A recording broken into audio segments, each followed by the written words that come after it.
Many Western Muslims have to cope with assumptions about race as much as religion, but increasing numbers of converts don't have that problem.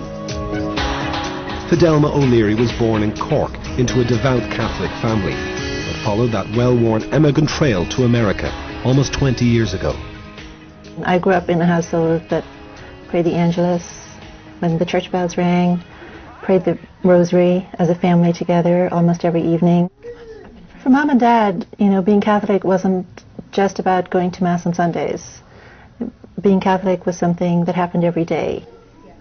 That's why I think for me, being Muslim and praying 5 times a day, it's easy.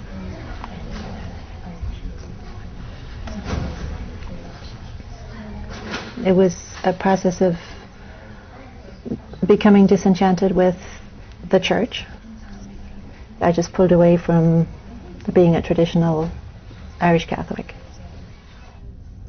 Today, Fidelma lives in the Texas state capital, Austin, and is professor of biology at St. Edward's University. You find someone poking around inside your nostril, right? They're just worried about you. Okay? A college friend of mine gave me a copy of the Quran. I was pretty darn excited to know that there was actually a religion that was what I believed.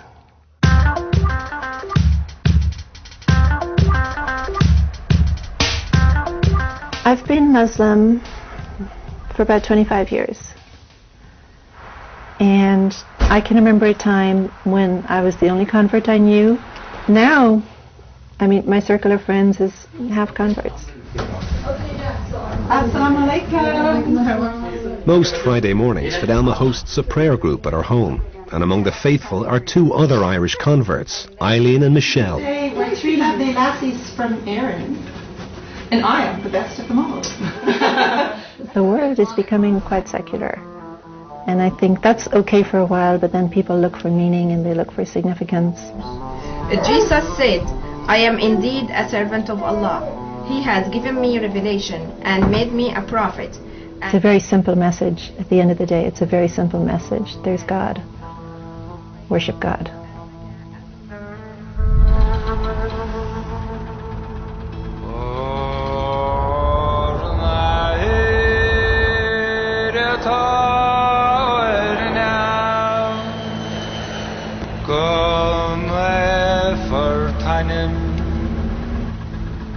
We followed Fidelma and her daughter Sarah back to Cork during the Christmas holidays.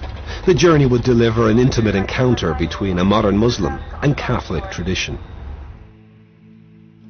When I first told my family I was Muslim, it was difficult for them to hear. They identified very strongly with being Catholic. It was hard for them, and they knew nothing about Islam. You talk about misrepresentations of Islam now, well, go back to Ireland in the 70s and it was more harshly misrepresented. I don't think you gave me a kiss. Give me a kiss and a hug for your auntie. What's your favorite auntie? Fidelma. How's everything? Great. Yeah. Great. Great.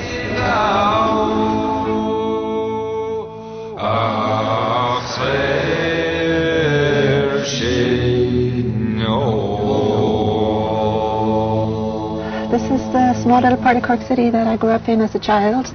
During my childhood, Ireland was completely permeated by things related to the church and Catholicism, and I think, you know, growing up next door to a church seemed completely natural. Even after I became Muslim, I used to come there from time to time with my parents just to, you know, show them that respect, and brought my kids here so they could see it.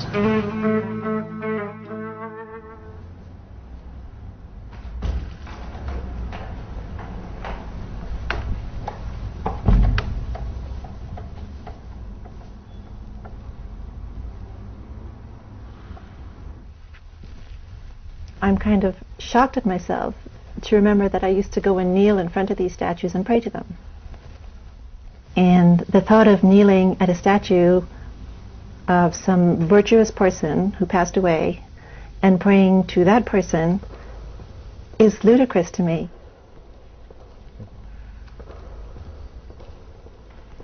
Well, one of the things I loved and still love about Islam is that the relationship with God is direct.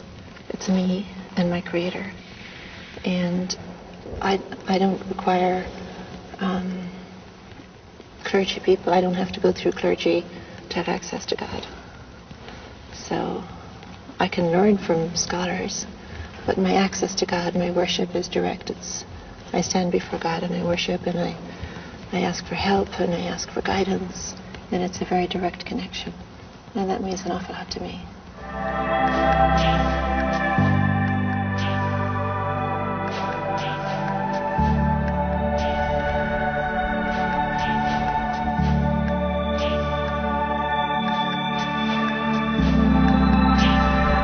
What we have in the Quran is we have hints at the magnificence of God. Ar-Rahman Ar-Rahim, the most merciful, the most forgiving, all-powerful, unimaginable creator, unlike anything created. So I think it's a human tendency to always try to imagine that God is like something created that we can see or hear or taste or touch. But the creator is nothing like what was created.